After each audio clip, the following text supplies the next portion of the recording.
Olá, meus amados irmãos, muito bom vê-los novamente.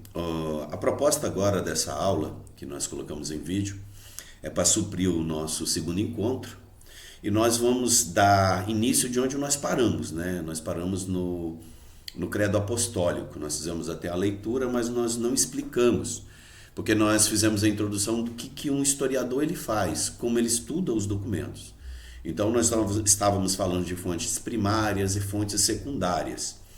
Então, nós vamos pegar alguns documentos como fontes primárias e vamos pegar também outros tipos de documentos, né? Porque o que o historiador faz? Nós comentamos que o historiador é um detetive e ele, às vezes, é o seguinte, é igual como uma cena do crime, né? Chega lá, você constrói uma história baseada em todos os elementos que você tem, mas de vez em quando dá algumas reviravoltas, né? A gente encontra outras coisas e outras pistas que ela pode mudar totalmente o rumo da investigação. Então, entendendo bem que estudar a história não é lembrar datas, momentos somente. Isso é importante também para que você consiga organizar as ideias. Mas, acima de tudo, você tem que entender que o historiador ele faz um corte. Ele pega um corte na história e ele aponta para esse corte. Por quê?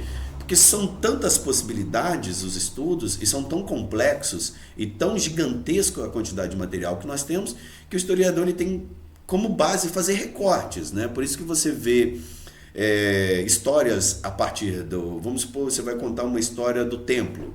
Nós temos isso nos antigos profetas, né?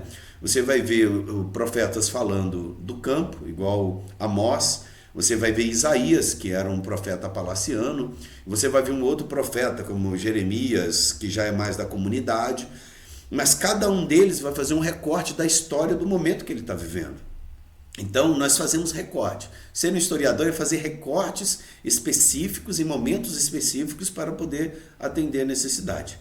Então, nesse momento, nós vamos dar esse segmento para ver o que é o papel do historiador, porque posteriormente nós vamos entrar na história do cristianismo, né, de uma forma aprofundada, mas já é focado no cristianismo. Mas nós temos que entender como que trabalha-se e quais são as interdisciplinaridades que nós temos que ter para podermos entender bem o que é fazer história, o que é ler história, o que é entender história. Isso tudo são ferramentas para que nós possamos entender bem a história do cristianismo.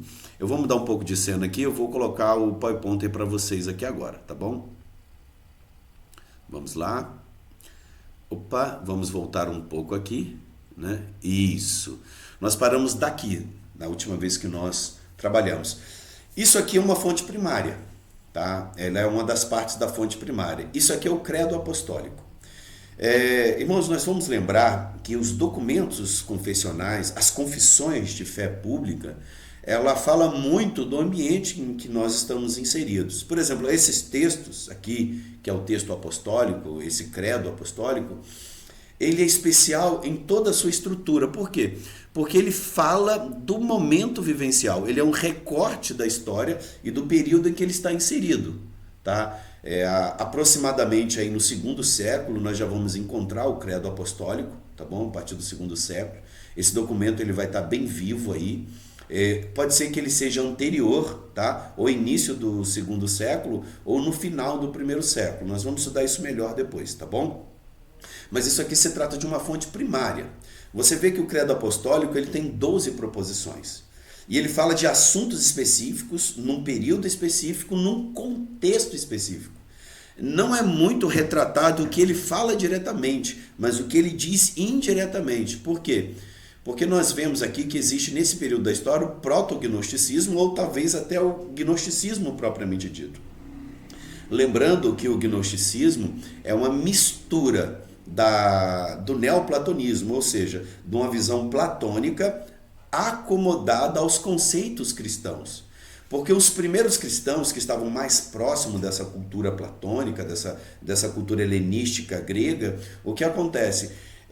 O cristianismo ele se tornou base do conhecimento, ou seja, o que era verdade? A verdade é o que Platão falava. Né? O conceito helenístico, eles absorveram muito bem aquilo. Então, ao inserir o cristianismo na história desse povo, eles começaram a perceber o cristianismo partindo de uma realidade, de um conceito que eles já conheciam. Não que os cristãos faziam isso, mas esses cristãos, esses novos cristãos helenísticos, eles confundiam a sua cultura e as suas crenças com essa nova religião que estava surgindo. Então, para defender isso, nós encontramos, por exemplo, João, em seus 5 livros que foram escritos, né, as suas cartas, o Evangelho e o Apocalipse. Então, ele toca nesses assuntos, tá bom? E ele combate diretamente isso que nós chamamos de proto-gnosticismo, que ele ainda está se formando, ele ainda é incipiente, mas ele vai ser uma doutrina tão pesada, ela vai ter uma influência tão grande, mas tão grande, que assuntos em relação a isso vão ser discutidos nos primeiros 5 séculos. Entendeu? Nos primeiros 5 séculos ainda vai ter. Até hoje, ainda nós vemos nas igrejas evangélicas, de uma forma geral, algumas afirmações que são afirmações diretas do gnosticismo, tá bom? Ou do marcionismo. Então, vamos começar a explicar mais ou menos isso. Por exemplo, a primeira proposição que vocês conseguem acompanhar e ler comigo está escrito aí: creio em Deus Pai Todo-Poderoso. Ou seja, teologia de Deus Pai. Ele é criador do céu e da terra. Assim sendo, ele já começa a afirmar que o Pai Todo-Poderoso, ele criou tanto o céu quanto a terra. Isso acontece o quê? Ele já é um golpe direto na ideia gnóstica, que ela falava que, na verdade, Deus criou o mundo espiritual e o demiurgo, né? Ele que criou um mundo mau, um Deus louco, um aeon louco. E ele criou a terra e nos aprisionou aqui na terra. E a segunda preposição fala em Jesus Cristo, seu único Filho, nosso Senhor. Ou seja, afirmando o senhorio de Jesus Cristo. Ou seja, Cristo, ele veio de Deus Pai e ele é Filho do Senhor. Ou seja, ele não é só uma entidade, ele não é só um aeon que se manifestou na Terra, que não tem nenhuma intimidade com o Pai, assim como se afirmava os gnósticos. E aqui não há vários aeons, como o gnosticismo dizia que havia, mas Cristo é o único Filho.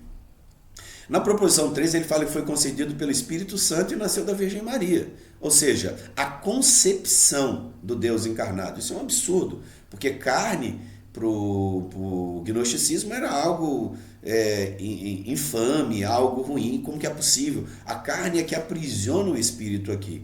E também, na proposição 4, ele fala, padeceu sob Pôncio Pilatos, ou seja, afirmação histórica de que Cristo foi um homem, ele conviveu, ele foi crucificado, ele foi morto e sepultado. Em outras palavras, ele não era um espírito, né, como afirmavam os docentistas, que é a palavra dokel, que significa parecer, ele não parecia humano, ele era humano, porque os gnósticos faziam isso. Então, ou seja, ele subiu aos céus, ele ressuscitou ao 3º dia, na preposição 6, e subiu aos céus e está sentado à direita do Deus Pai Todo-Poderoso. Ou seja, a carne e o espírito, elas são boas na criação, contrário do que a afirmação gnóstica. E ele há de vir julgar os vivos e os mortos. Ou seja, mas não há esse conceito de julgamento no gnosticismo. Então, nós temos aqui uma fonte de um documento que combate diretamente as heresias históricas já do 1º século. E no final ele fala ainda, creio no Espírito Santo, na Santa Igreja e na comunhão dos santos. Essas 3 proposições, uma, eles não se juntavam, eles não tinham comunhão e eles não tomavam ceia. Por quê? O conceito de pecado não existia. E a religião, ela era uma religião de mistério. Então, a reunião da igreja, né, do corpo, né, da igreja não fazia sentido, porque a revelação era para algumas pessoas específicas, ou seja, a gnose, o conhecimento, era para um número muito limitado de pessoas. E remissão de pecado não faz sentido, porque no gnosticismo não tem pecado. A questão ali, existe 2 tipos de gnosticismo, né? O gnosticismo mais ascético e o liberal. O ascético é que eles privavam o corpo de tudo que era aquilo que seria bom para o corpo, porque eles queriam se desprender dos prazeres da carne, porque o que era importante era o espírito. E os outros que eram mais libertinos, eles faziam o quê? Eles viviam todas as paixões, até o corpo, até eles perderem o corpo, porque quanto mais eles se entregavam às ações pecaminosas, mais o corpo se deteriorava. Ou seja, era uma forma de se livrar do corpo e se encontrar com aeons, né? Se tornar um aeon, um espírito, para ele voltar ao estágio da criação. E na ressurreição da carne, isso então é uma pá de cal nessa doutrina. Por quê? Porque no cristianismo se fala da ressurreição do corpo e da alma. Mesmo que algumas igrejas prezem o espírito até hoje, mas isso é um discurso gnóstico. Porque na verdade não. O conceito é corpo e carne serão ressurretos, tanto para a condenação eterna quanto para a salvação eterna. Ou seja, e na vida eterna, amém. E uma vida eterna em corpo e em espírito. Ou seja, não há ressurreição. Não retorna de novo. Não vai no mundo espiritual e volta de novo, assim como afirmava algumas doutrinas gnósticas. Então, esse tipo de documento aqui, ele é um documento de fonte primária. E ele tem como objetivo, já ele está inserido num determinado campo, e historicamente você consegue compreender ele e a sua cultura e o propósito dele nesse período. Ou seja, você conhece uma doutrina inteira só com o que é declarado aqui. Mais uma vez eu afirmo, tá? As igrejas reformadas, em sua origem, ela por si só, tá? As igrejas reformadas de uma forma geral, elas tinham as suas confissões públicas de fé. Ou seja, no culto, né? A gente chamava de votum, fazia parte da liturgia, fazer esse tipo de confissão, não só essa, não só o credo apostólico, mas o credo niceno-constantinopolitano e o credo de Calcedônia. Por que esses três credos são os mais importantes e os mais aceitos? Porque esses três credos, as suas doutrinas, elas são fundamental para que nós entendamos a ortodoxia. Não crer nesses credos, que aqui está exposto, é não crer vamos dizer assim, né, naquilo que é reto, não é crer no cristianismo. Então a importância desses documentos sendo lidos publicamente, assim como as igrejas reformadas faziam, antigamente ainda algumas ainda as fazem, isso é extremamente importante para que nós consigamos conhecer as principais doutrinas. Tá bom? É só um pitaco aqui como historiador, mas vamos lá, vamos seguir adiante. Mais um. Então, olha só, o que faz o historiador do cristianismo? Ele lida com fontes históricas. Eu falei para vocês que aquelas são fontes primárias e tem as fontes secundárias. Mostrei uma fonte primária e vou mostrar uma fonte secundária, tá bom?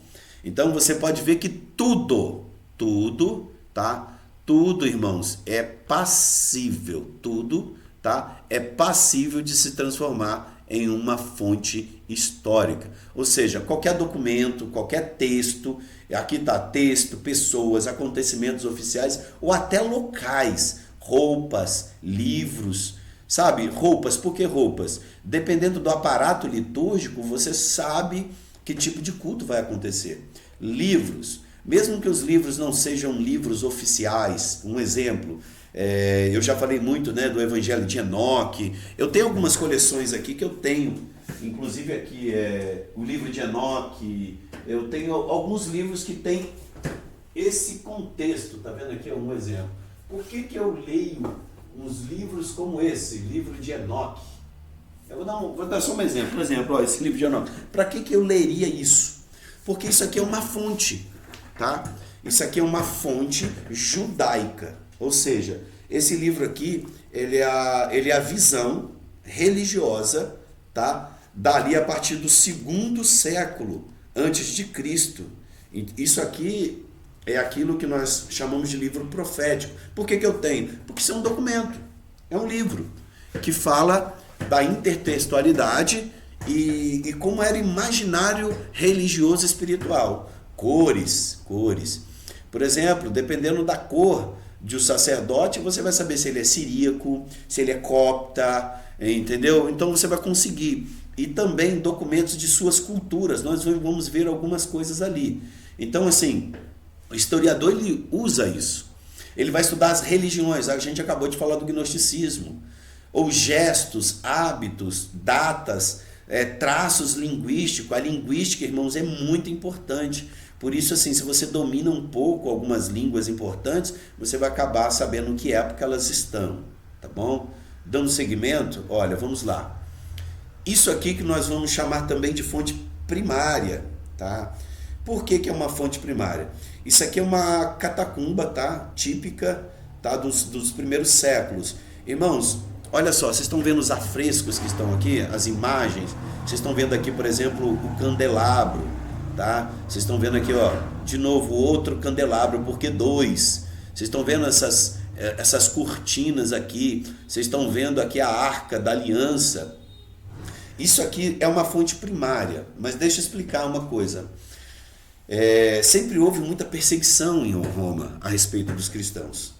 Então, o único lugar de culto que eles tinham, onde que eles poderiam falar de suas ideias, enfim, né, de fazer um culto propriamente dito, era aqui, nessas catacumbas, abaixo de Roma, ali na Itália. O que acontece? Aqui, os corpos eram embalsamados, eles não eram enterrados, eles eram embalsamados, colocados em gavetas. Então, aqui era um local onde que eles poderiam cultuar publicamente sem nenhum problema. Então, geralmente, os cristãos se organizavam aqui nos primeiros, segundos e até o terceiro século, antes da era constantiniana, tá bom? Os afrescos que eu mostrei aqui, por exemplo, vocês estão vendo 2 candelabros acesos? Isso aqui é uma proximidade que o cristianismo tinha no primeiro século com o judaísmo. Você vai ver que no livro do Apocalipse ele vai falar sobre os candelabros, as 2 testemunhas. Vocês lembram das 2 testemunhas? Então, não é uma pessoa, como a maioria dos dispensacionalistas pensam. É a própria igreja. E aqui o candelabro, né, a menorá, ele representa tanto a igreja do Antigo Testamento como a igreja do Novo Testamento. Né? Então, aqui tem 2 representações.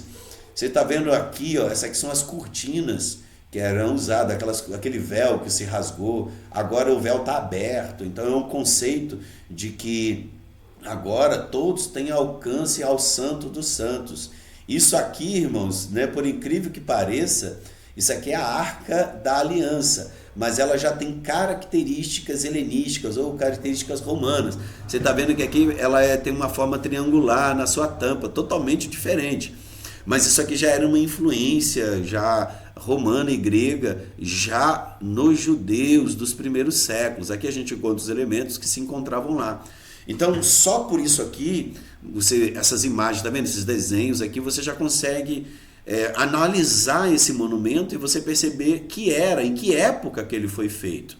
Então, isso aqui era um local onde que se adorava. Ou seja, você já consegue analisar. Só aqui, você já consegue dar anos, séculos e séculos de história só com esses elementos que aqui estão. É isso que um historiador faz. Ó, próximo. Provavelmente vocês não têm nem ideia do que isso significa, tá?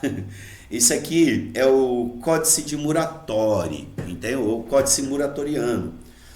Esse documento aqui, irmãos, ele é a primeira, tá? Ele é a primeira lista de documentos que falam qual era a Bíblia ali no primeiro século, tá? Isso aqui, esse documento, tá? Ele é aproximadamente do ano de 175.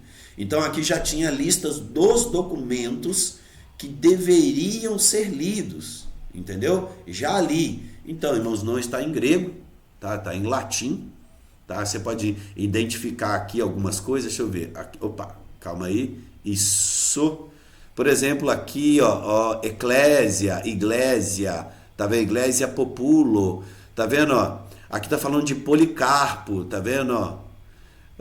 Aí você vai entender, por exemplo, esse documento aqui, ele é uma lista dos documentos que deveriam ser lidos e deveriam não ser lidos. Esse documento aqui, ele é uma fonte secundária. Por que que ele é uma fonte secundária? Eu vou tentar explicar, tá? Por que que ele é uma fonte secundária? Porque esse texto, provavelmente, ele foi escrito no ano 75, mas ele passou por uma reedição no século IV, tá? Ele passou por uma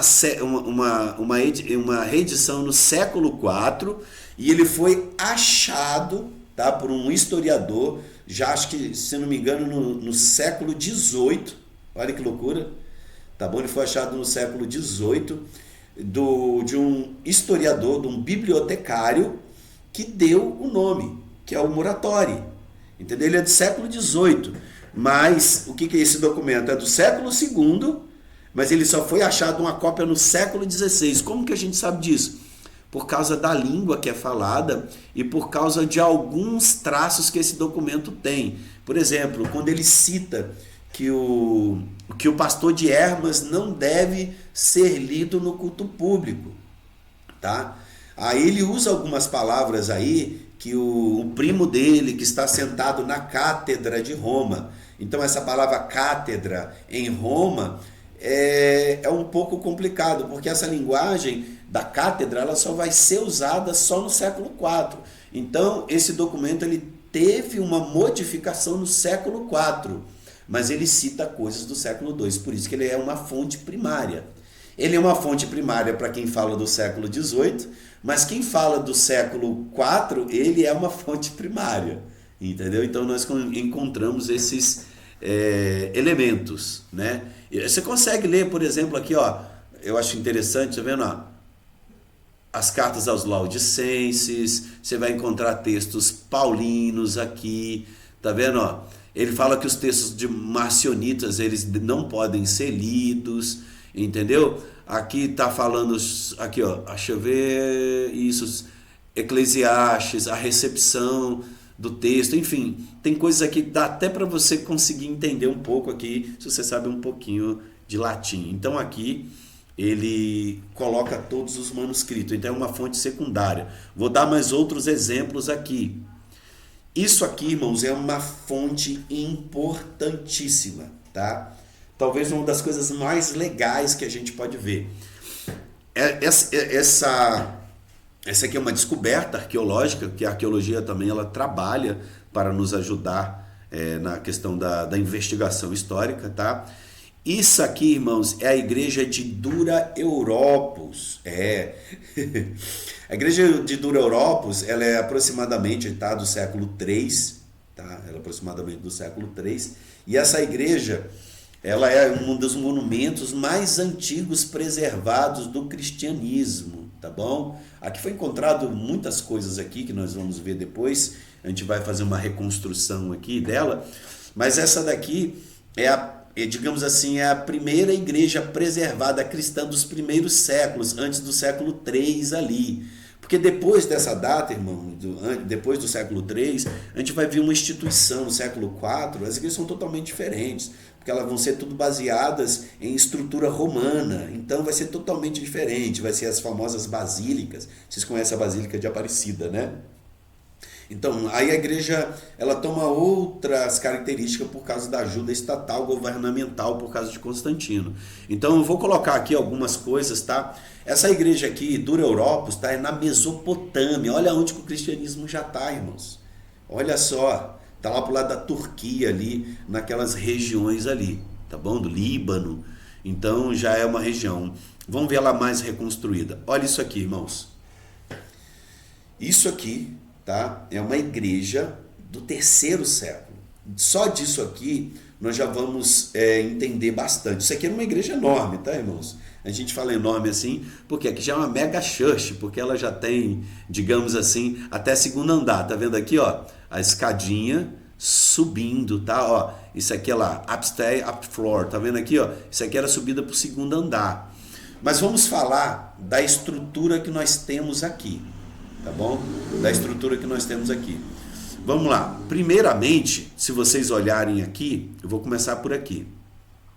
Essa parte aqui, irmãos, onde que tem o pessoal sentadinho aqui, vocês estão percebendo que há um indivíduo aqui? Esse aqui é o leitor, tá? Quem que é o leitor? Leitor é aquele que fazia a leitura do texto público, porque eram poucas as pessoas que sabiam ler. Inclusive Cristo era um leitor, por isso que ele foi convidado a ler o texto que ele falou que Isaías falava sobre ele. É só um adendo, tá? Eu gosto de fazer esses adendos. Então, o que acontecia? Essa parte era uma parte de assembleia pública, tá vendo aqui, ó? Room, tá vendo? Assembly room. Isso aqui era onde todos tinham acesso. Todos. Aqui era feita a leitura, a exposição da escritura e as explicações do texto, tá vendo? Isso tudo acontecia aqui. Mas olha só que interessante. Assim que acabava o culto, aqueles que não faziam parte do corpo da igreja, ou seja, não fazia parte, daqui eles saíam e iam embora, tá vendo? E aqui, esse era um culto público. Mas quando você chega aqui, isso aqui já é a área de ensino. Você está vendo que tem várias pessoas sentadas aqui? Então, é aqui que era a sala de catecumenato. Era aqui que se aprendia as principais doutrinas cristãs. Então, a partir desse ambiente aqui, onde acontecia uma instrução da fé. Tá vendo? Você vê que já é um ambiente separado, tá vendo? E aqui você vai encontrar o outro ambiente. Esse ambiente aqui é uma área comunis, tá? Em outras palavras, aqui que era a Eucaristia era feita. Ou seja, aqui que a Eucaristos, né, a ação de graças, eram feitas aqui. Por que vocês estão vendo que há várias repartições? Porque as pessoas que ouviam o culto público, ela não tinha acesso a essa área. Por quê? Porque só a mesa da comunhão só era dada para aqueles que passaram por todo o processo de ensinamento das Escrituras e pelo processo de batismo. Ou seja, desde muito tempo, irmãos, a ceia ela não é um culto público, ele é um culto particular. Você vê que é muito novo essa questão da ceia ser pública. Ainda hoje as igrejas da Holanda e outras igrejas reformadas, elas não abrem espaço para isso, tá? Ou seja, a ceia ela é feita em particular. Só entra na ceia quem faz parte específico da igreja e tem comunhão com a igreja. Eu sei que alguns não gostam muito disso, tá bom? Mas a grande verdade é que historicamente a igreja nunca abriu ao público aqueles que não fazem parte, que não passou pelo processo de ensino, que ele não pode fazer parte da ceia do Senhor. Aqui nós estamos vendo também, irmãos, ó, aqui é outro acesso, tá, para a área superior, tá bom? Tá vendo? Mas, irmãos, olha só, aqui, tá? Só ressaltando, tá? Depois que o culto público era feito aqui, o que acontecia? Essas pessoas iam embora e aqueles que iam fazer parte da ceia do Senhor ficavam aqui. Agora eu quero mostrar para vocês isso aqui, ó. Isso aqui é o batistério, Por que eu estou mostrando aqui? Você vê que o batistério também ele não era público, ele era fechado. Por quê? Porque nesse período da história, o batismo, irmãos, o batismo, ele era feito nu, o batismo era feito nu, ou seja, ele entrava nas águas aqui nu, e ele passava pelas águas, ele ou o filho, né, o filho que estivesse no colo, enfim, né, passava pelo processo, e chegava ali, eles recebiam roupas novas, roupas brancas. Era uma representação de que você tinha morrido para o mundo e renascido. Então, esse daqui é um dos exemplos que nós temos aqui a respeito do batismo.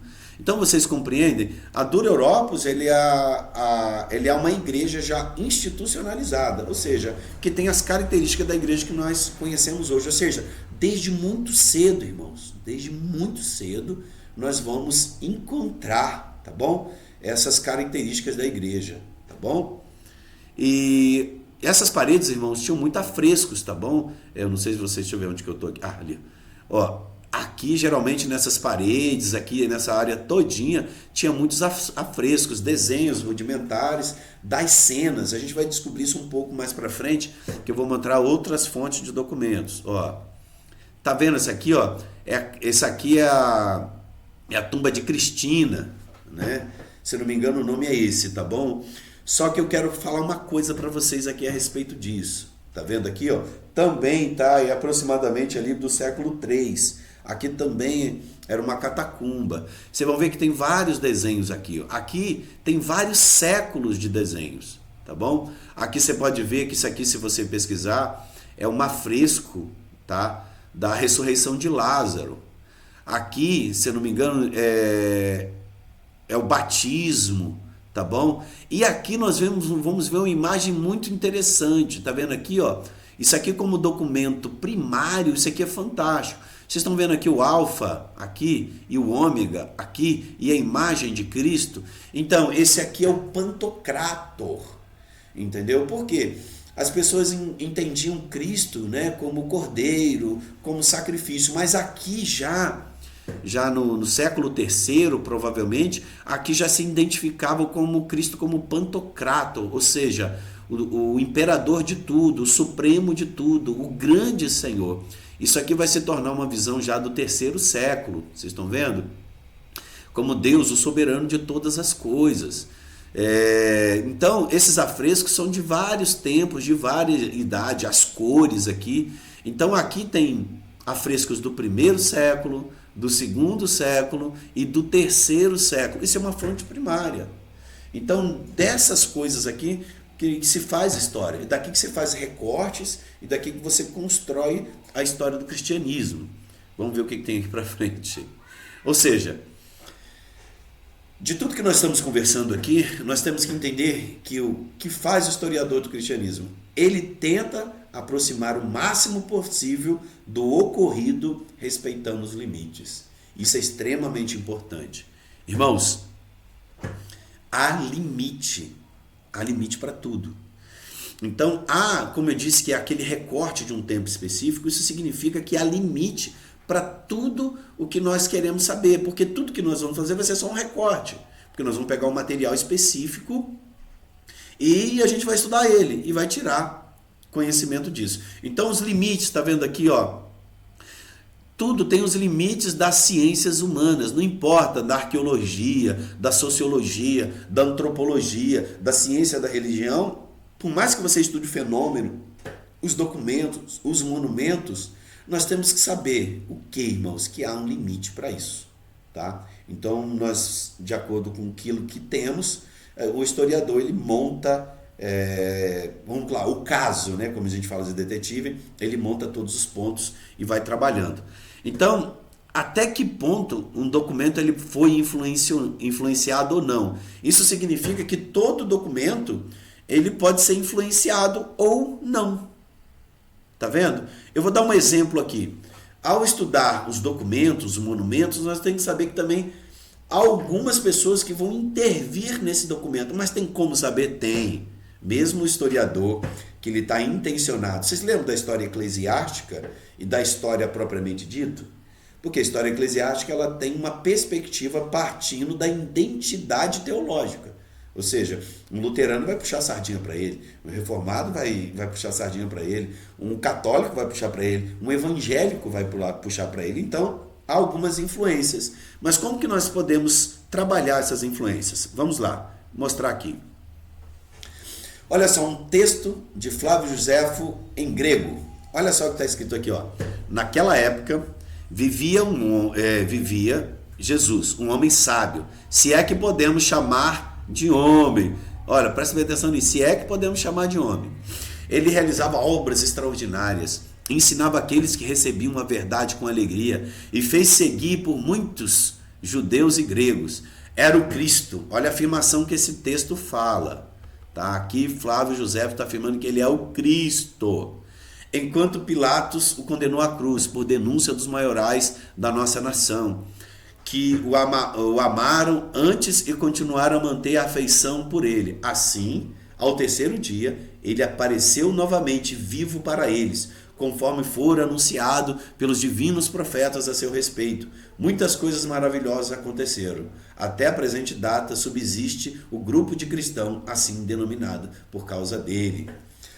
Ao olhar esse documento, nós vamos ver que esse documento tem vários problemas. Irmãos, apareceu vivo ao terceiro dia. Gente, isso aqui é quase um credo apostólico. Então esse texto ele teve uma influência já, ou seja, esse texto já foi trabalhado por outras pessoas.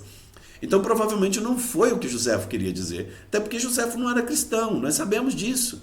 E olha só, e ele fala a palavra cristãos, tá vendo aqui? Então essa palavra só vai existir em Antioquia, entendeu? Ainda não tinha essa época ainda. E Antioquia está muito longe, está no Oriente, não vai dar para a gente falar a respeito disso. Então, praticamente você vê que Flávio Joséfo está se declarando cristão aqui, entende? Foi anunciado pelos divinos profetas. Então, essa não era uma concepção, entendeu? Essa visão cristológica dos profetas, isso é uma visão que vai ser muito mais tardia. Então, essa é a versão grega do texto do historiador Flávio Joséfo. Como que a gente sabe que possivelmente esse documento não é o real? Por quê? Porque nós temos a versão árabe do texto. E essa versão árabe, ela tem os componentes linguísticos e contextuais que está mais próximo daquilo que deveria ser o que Joséfo falou. Então é isso que eu estou te falando. Através dos documentos a gente consegue identificar pela linguagem o que está acontecendo. Por exemplo, Olha só a diferença. Naquela época vivia Jesus, homem sábio, de excelente conduta e virtude reconhecida. Muitos judeus e homens de outras nações converteram-se em seus discípulos. Pilato ordenou que fosse crucificado e morto. Mas aqueles que foram seus discípulos não voltaram atrás e afirmaram que eles lhe havia aparecido 3 dias após a crucificação e estava vivo. Talvez ele fosse o Messias, sobre o qual os profetas anunciavam coisas maravilhosas. Entende agora? Esse texto parece ser muito mais honesto no que diz respeito à história. Então é isso que eu queria que vocês entendessem, tá vendo? É possível, tá, que você estude documentos, monumentos, mas que você tem que fazer o quê? Comparar textos com textos. Aí você faz uma investigação. É isso que o historiador faz. Por exemplo, vocês estão vendo aqui, olha, um texto extremo. Isso aqui é uma fresca, irmãos, extremamente interessante. Nós estamos vendo aqui Nicolau, né, o nosso amado Papai Noel. Esse aqui é o Ário, tá, que é o pai do arianismo. Isso aqui o pessoal fala que aconteceu em Nicéia, tá bom? Isso aconteceu em Nicéia. Esse é um afresco, tá, de uma imagem do que teria acontecido em Nicéia. Então, irmãos, isso aqui não fala nada do que aconteceu em Nicéia. Isso que é mais interessante. Mas, ao mesmo tempo, dá para saber o pensamento religioso da época em que esse desenho foi feito. Vocês podem perceber, por exemplo, eu queria mostrar para vocês, vocês estão percebendo que Nicolau, ele está aqui com uma auréola. Isso significa o quê? Está vendo o manto dele? Isso significa que ele era um homem santo, ou seja, um homem ortodoxo. Agora você está vendo aqui, não há essa aureola, tá? Em Ário. Vocês estão vendo? O que acontece? Isso significa que a pessoa que desenhou, ele já está dizendo o quê? Que ele era santo e esse era um herege. Tá vendo? Só que, irmãos, nesse período da história, em Nicéia, uma agressão ao cristão já era crime, porque o próprio imperador já tinha dito isso. E se discutia ideias, não podia ter nenhum tipo de agressão. Tá bom? E nós temos ata da reunião, tá bom? Fontes primárias. Nós temos também Eusébio de Cesareia, que inclusive nós temos vários livros, eu tenho aqui vários livros dele, uma coleção até. Aqui, ó. Eles estão na caixa, tá, irmãos? Porque aqui dá uma poeirinha, tá? Mas nós temos aqui os pais apostólicos, tá? Essa aqui é uma coleção patrística, eu já li esses livros, só que em PDF, mas eu comprei os livros para me ter aqui como material, tá bom? Então nós temos aqui os pais apologistas, de Atécero, tá? Contra as heresias de Irineu de León, tem o Justino Marte, enfim. Esses livros, tá bom, irmãos? Da patrística, tá? Eles apontam esses historiadores, todos eles, tá? Eles falam dessa época, então é possível analisar fontes primárias, fontes secundárias. E até porque, irmão, Ário, ele era presbítero, ele não era bispo. Então, possivelmente, nem na arquibancada ele podia estar sentado. É provável que ele possa ter conseguido entrar, mas ele tinha o seu próprio representante. E o seu representante, os seus representantes, na verdade, eram pessoas do partido do próprio imperador, mas isso já é uma outra história. Assim sendo, você está vendo, esse documento é impossível de ter acontecido, mas é isso que o historiador faz, tá? Ele pega esses elementos históricos, tá? E ele vai trabalhando nesses documentos. Ele não serve numa afirmação histórica de que o fato aconteceu, mas ele mostra o pensamento religioso e o modus operandi dessa época, desse desenho que você está vendo aí. Tá bom? Assim sendo, irmãos, outra coisa que nós podemos ver, vocês lembram da história de John Hus e de Lutero? Então, a gente está vendo aqui uma outra imagem. Então, John Hus, ele está sendo queimado, né? Como vocês estão vendo aqui. Ele está sendo preparado para pira, para pegar fogo. E ele faz aquela célebre frase, né, irmãos? Aquela célebre frase: hoje vocês estão matando o pato, mas vai vir um cisne em que vocês não poderão calar. Então, irmãos, isso na verdade nunca aconteceu, tá? No dia em que ele foi queimado, ele cantou um salmo, tá? Ele cantou um salmo e ele morreu cantando, tá? Ele fez orações e tudo. Agora, há alguma história parecida de que hoje vocês estão tentando calar o ganso, mas vai vir mesmo, mas ele não estava falando de Martinho Lutero, tá? Por quê? Porque esse homem de Orhus, ele tinha um amanuense que ficava do lado dele ali, escrevendo. Então nós temos, irmãos, todos os textos de todos os acontecimentos que estavam ali na prisão até que ele fosse morto. Então, você vê que nós temos documentos primários, secundários, mas em menos de 100 anos, eles já conseguiram mudar essas fontes históricas, ou seja, o historiador ele trabalha com isso. Então, irmãos, olha só, o historiador do cristianismo, ele tenta se aproximar o máximo possível do ocorrido, mas respeitando seus limites. A história, ela é narração, ou seja, depende a história, cada um conta uma história, ou seja, aquele recorte. O que eu falei, não existe neutralidade na escrita da história. Cada indivíduo vai tentar escrever a história partindo da sua premissa, da sua inclinação. Ou seja, a minha própria interpretação está presa ao meu tempo. Ou seja, toda a minha estrutura de interpretação depende de todo o campo de conhecimento em que eu estou inserido. A minha linguagem, por exemplo, eu como alguém focado, né, na história da religião, na teologia, na história da igreja, nesse mundo científico, eu vou narrar a história de uma perspectiva mais abrangente. Mas tem pessoas que só leu a Escritura, é nuda a Escritura, ele só leu a Escritura. E ele vai partir da interpretação bíblica do conhecimento que ele tem. Há limitações e não há neutralidade. Nunca vai haver. Tá bom? Ou seja, a minha interpretação está presa ao meu tempo, tá? Meu tempo. E ela está presa também aos meus paradigmas. Irmãos, tem coisas que eu não vou... tem coisas que a gente se prende, que a gente não quer abrir. Por exemplo, eu nasci reformado, não é o meu caso, mas um exemplo, né? Eu sou reformado até as tampas. Eu vou puxar para o meu lado. Por quê? Mesmo que eu faça isso inconscientemente, mas eu terei uma tendência para isso. Mas se tiver um irmão que que é um luterano, que é um evangélico, né? Ele vai tentar de uma forma puxar a história mais ou menos para o lado dele. Ou seja, os meus paradigmas, e verei a verdade de forma parcial. Ou seja, eu vou ver a verdade, mas vai haver parcialidade até que o conhecimento seja apresentado. Aí eu vou ter que reformular e tentar trabalhar com meus paradigmas aquelas verdades que foram ditas. Portanto, você tem que identificar a origem institucional do autor para compreender melhor a obra. Ou seja, não importa o que você for trabalhar, a primeira coisa que você tem que saber quem é e qual é a sua origem. Eu vou dar um exemplo aqui, ó. Esse livro aqui, ó. Cadê?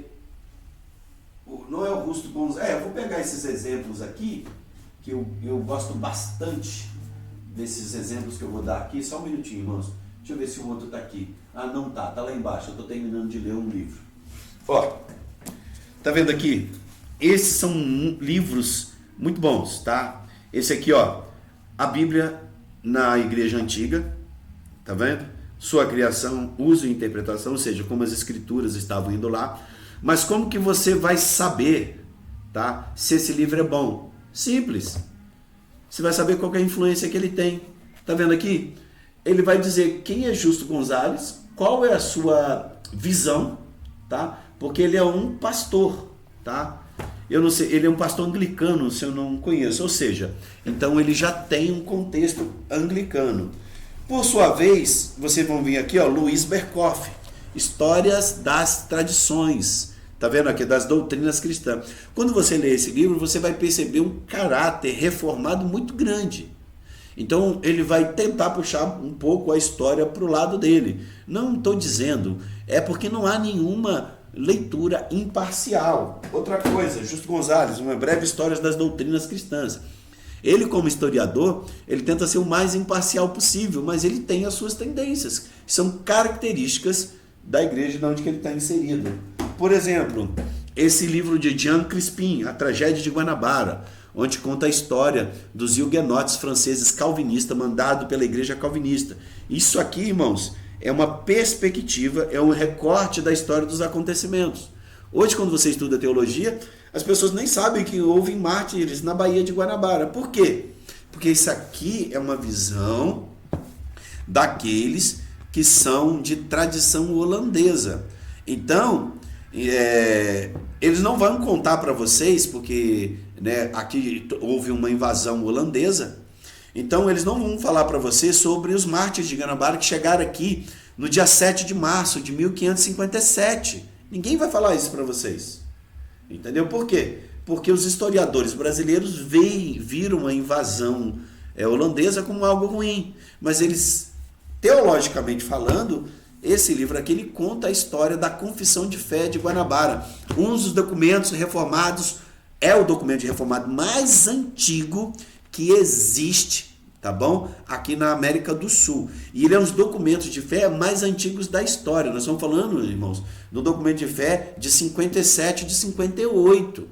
Entendeu? Nem se sonhava em confissão de fé de Westminster, Cânones de Dort, nada disso. E já existia uma confissão de fé brasileira, tá? Tupiniquim. Quem sabe disso? Então, tem que ler um pouco, né? Então, assim sendo, a gente tem que saber a origem do autor, tá? E a importância de conhecer a história geral.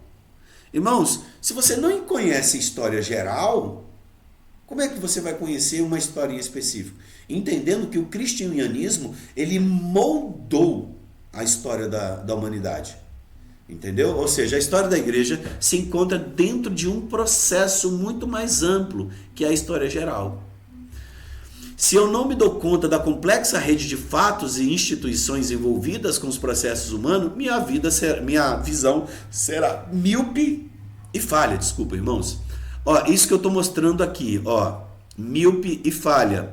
Você está vendo? A maioria das pessoas não conhecem a Confissão de Fé de Guanabara ou o livro de Jan Crispin. Por quê? Porque pela história geral, a invasão holandesa foi algo muito ruim no século XVI. Logo, apaga-se da história isso, e as pessoas não vão estudar. Você não vai estudar isso aqui, por exemplo, em história geral na sua escola ou na faculdade, entendeu? Vai passar ali por cima, mas não vai contar a real história do que isso aqui aconteceu. Então, assim sendo, irmãos, nós temos que conhecer a história geral também. Por quê? A importância de conhecer a história geral. Porque, irmãos, olha só, todo fato histórico ele é composto por vários aspectos políticos. Tá? Aqui, ó, políticos. Por que políticos? Gente, político significa poder. Por exemplo, nós temos um problema muito grande com a questão arminianista. Mas o problema arminiano nem necessariamente é um problema necessariamente teológico, mas o aspecto político, porque a sua semelhança como é que chama? Com a França. Gente, desculpa, porque aqui está passando na rua um pessoal aqui com um carro de som terrível.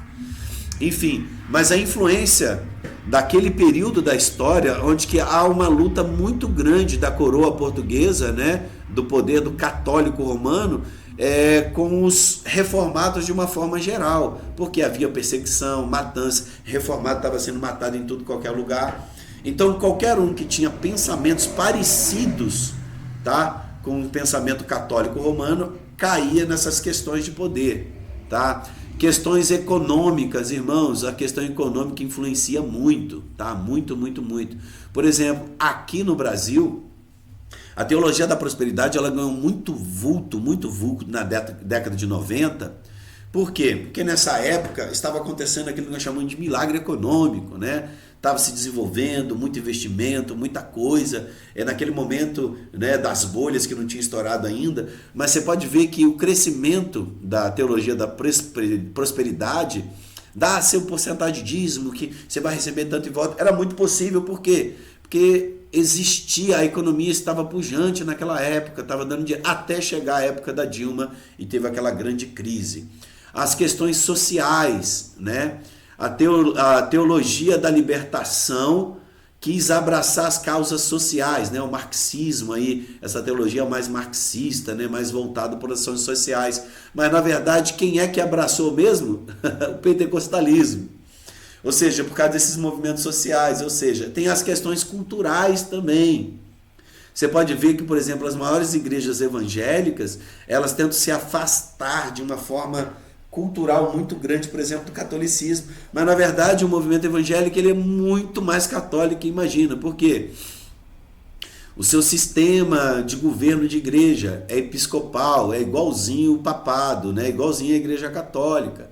As pessoas têm bispos, têm bispo primaz, têm presidentes de igrejas, né? Ou seja, são arcebispos, ou seja, a ceia de alguns evangélicos, não pega o pão, lava em água corrente ou em terra. Eles falam que são memorialistas, mas tratam os elementos da ceia como se fosse transubstancialista ou consubstancialistas. Então vocês veem que é um negócio muito louco.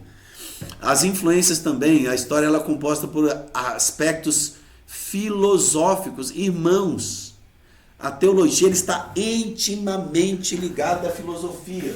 Olha, eu vou dar um exemplo para vocês. Olha isso aqui, tá? Isso aqui é a história da filosofia e teologia ocidental. Esse livro de John Frame, ele vai falar das influências de cada um dos pais. Você está vendo Nietzsche, você está vendo aqui o Lutero, você está vendo Platão. Ou seja, o que acontece? Você tem que entender que essas influências filosóficas, por exemplo, Platão ele vai desenhar, tá, uma forma de cristianismo. Nós, por exemplo, o aristotelismo, por exemplo, o platonismo, ele vai desenhar uma forma mais reformada de ver, né, os aspectos da divindade. Aí o aristotelismo, em sua soterologia, ela vai ter uma tendência mais arminianas. Então você vai ver que a história, tá, os fatos históricos têm suas influências filosóficas. Você vai ver vários, por exemplo, o estoicismo, né, que em sua origem nem era uma filosofia, mas se tornou depois. Vamos ver aspectos teológicos, né? Quais aspectos teológicos vai influenciar na história? Você está entendendo? Como que os aspectos teológicos influenciou a construção de uma sociedade? Você vai ver, por exemplo, o catolicismo romano construindo o Ocidente ou a Europa. Você vai ver grandes movimentos intelectuais, ou seja, as pessoas que influenciaram. Tem gente que fala, não quero saber disso não, mas fica citando frases de C.S. Lewis, frases de Spurgeon. Você vai ver que a história ela tem esses aspectos, ou seja, ela é influenciada por várias e várias pessoas. Aqui nós temos aqui mais e mais aspectos que a gente poderia, né, falar sobre as representações. Você vê aqui a igreja romana, olha a igreja romana aqui, ó. Tá vendo, ó? Por que eu tô falando que é aspecto romano? Tá vendo, ó? Leão X aqui, ó. Na época aqui, você vê Martinho Lutero mostrando as escrituras e ele mostrando o seu poder aqui, ó, porque ele tem a chave, né? A chave de Pedro, né? Vocês estão percebendo aqui os bispos, os arcebispos, os santos, tá vendo? E eles vindo caçar Lutero. Então você tá vendo daqui, você vai ver, né, as influências históricas na interpretação, né, dos afrescos. Então, por que Lutero conseguiu sobreviver e tantos outros protestantes não? Por que ele se tornou? Isso tudo você vai saber sobre influência política, socioeconômica, né? Então você vai conhecer os períodos da história, né? A história antiga, a história da Idade Moderna, a Idade Média, a Idade Contemporânea. Então, olha só como é que nós conseguimos mapear a história. Então você está vendo aqui, ó, as histórias dos povos ágrafos, né, que são a pré-história. Depois você vai entender aqui que a Idade Antiga ela começa junto com a escrita. Depois nós vemos aqui a Idade Média, né? A Idade Antiga, você vê que em 476, a Idade Antiga marca mais ou menos aqui no período de Agostinho. Depois nós entramos na Idade Média, que é dividida em Idade Média Antiga e Idade Média Moderna, e a Idade Moderna propriamente dita, e a Idade Contemporânea. E aqui a gente ainda vai encontrar outras depois do ano 2000 a gente vai colocar a Idade Moderna ou Pós-Moderna, enfim. Aqui nós temos mais ou menos um mapa. Isso aqui é periodização, tá, da história. Tá vendo? Aquilo que eu falei, as sociedades ágrafas, as sociedades antigas, né? Cada um com seus afrescos aí, com suas representações. Você vê aqui a Idade Média, né? A Idade Média onde que O cristianismo ele tem as suas características, daqui que nascem as universidades, enfim, aquelas coisas todas. Aqui nós temos a Idade Moderna, que nós temos alguns períodos da história, que é o racionalismo, o humanismo, né? Então, muitas coisas acontecem aqui nesse período da história. E nós temos a Idade Moderna, né? Com a sua arte bem estranha, né? O modernismo propriamente dito. Então, essas são as influências que nós encontramos aí. E você vê aí, né, a Idade Antiga, a Idade Medieval, a Idade Moderna e a Idade Contemporânea até hoje, né? Eu vou dar essa passada para nós encerrarmos esses períodos da história. Irmãos, eu vou dar uma parada aqui, tá? Mas eu queria que vocês pudessem, tá, pensar um pouco, tá? Eu vou dividir essa história, esse conteúdo para não ficar muito cansativo, tá? Eu vou gravar mais um vídeo e eu passo para vocês, tá bom? Então nesse momento eu vou dar uma encerrada aqui, mas daqui a pouco, tá bom? A gente já começa com outro período, tá? Deixa eu só dar uma mexidinha aqui que eu não tô nem achando o meu como é que chama? Isso, pronto, nós saímos. Nós vamos encerrar agora, tá bom? Agradeço a todos a vocês aí. Daqui a pouco nós voltamos com mais uma aula.